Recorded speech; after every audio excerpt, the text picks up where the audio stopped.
In a small town surrounded by mountains, there lived a teenager named Noni. He was a nursing student with big dreams of helping others.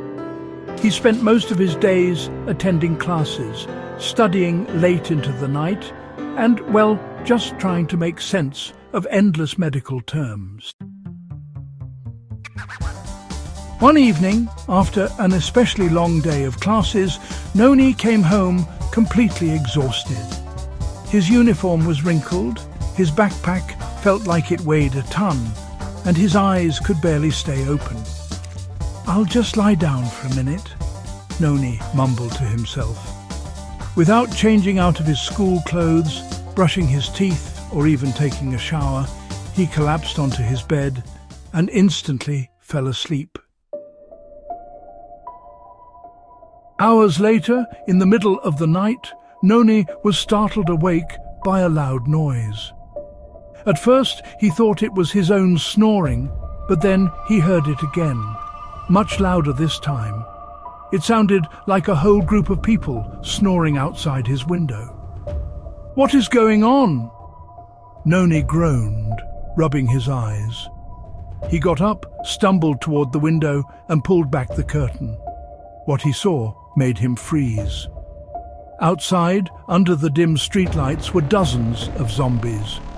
They were groaning and dragging their feet, their eyes glowing eerily in the dark. Noni gasped.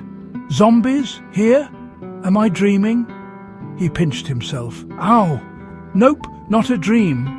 He ran to the door and made sure it was locked.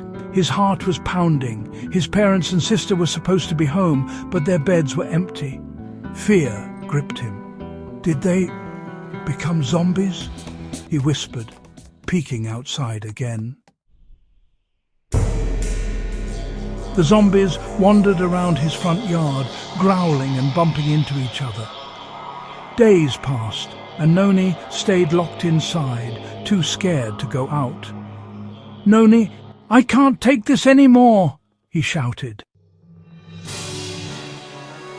Desperate and out of ideas, Noni decided to try something unconventional. "Noni, okay, this is crazy," he muttered, heading to the bathroom. "But what choice do I have?"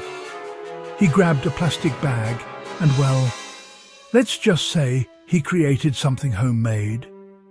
Holding his nose, he opened the window just a crack and threw the bag at one of the zombies. To his shock, the zombie sniffed the bag, then picked it up and ate it. Noni gagged. "Noni, gross!" he cried.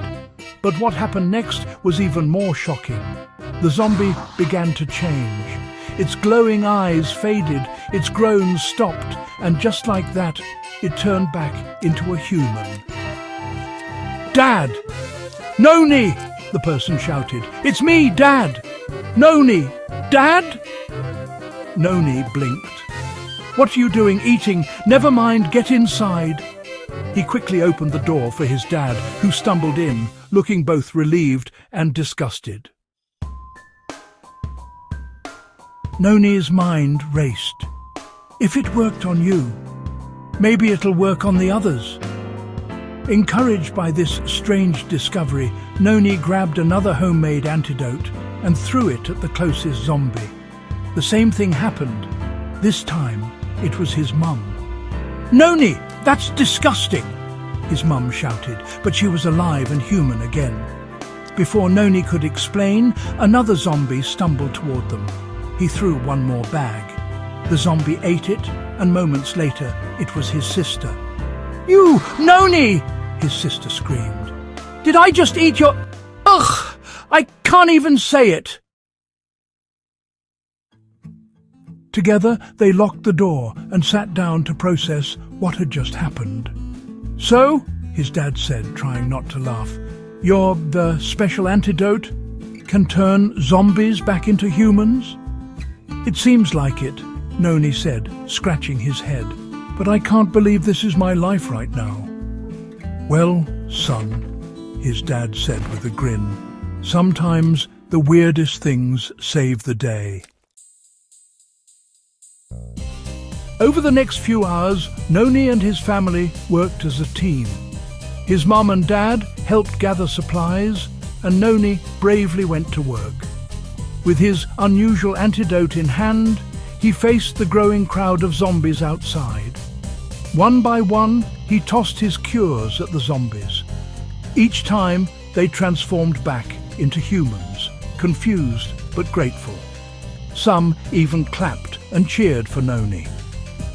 "You're a hero," one man said. Thanks, I guess," Noni replied, still a little embarrassed. By the end of the day, almost the entire town was back to normal. People gathered in the town square to celebrate their rescue. They laughed and danced, thankful to be alive.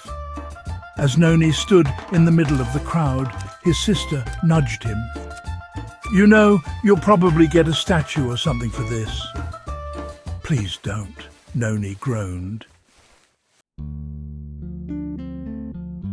His classmates, however, had other ideas. The next day at school, Noni walked into class to find everyone laughing and pointing at him. "What's so funny?" he asked. His best friend, Marco, held up a piece of paper with a drawing on it. It was a cartoon of Noni wearing a superhero cape with the words "Heroic Nursing Pooper" written underneath. "Really, guys?" Noni said, shaking his head, but even he couldn't help but laugh. From that day on, Noni's story became legendary. People in the town told it over and over, adding more ridiculous details each time. And while Noni was a little embarrassed, he was also proud. "I guess being a hero isn't so bad," he said to himself one night, "even if it's a little weird." And so, with a lot of laughs and even more poop, Noni saved his town from the zombie apocalypse. The people lived happily ever after, well, at least until the next bizarre adventure.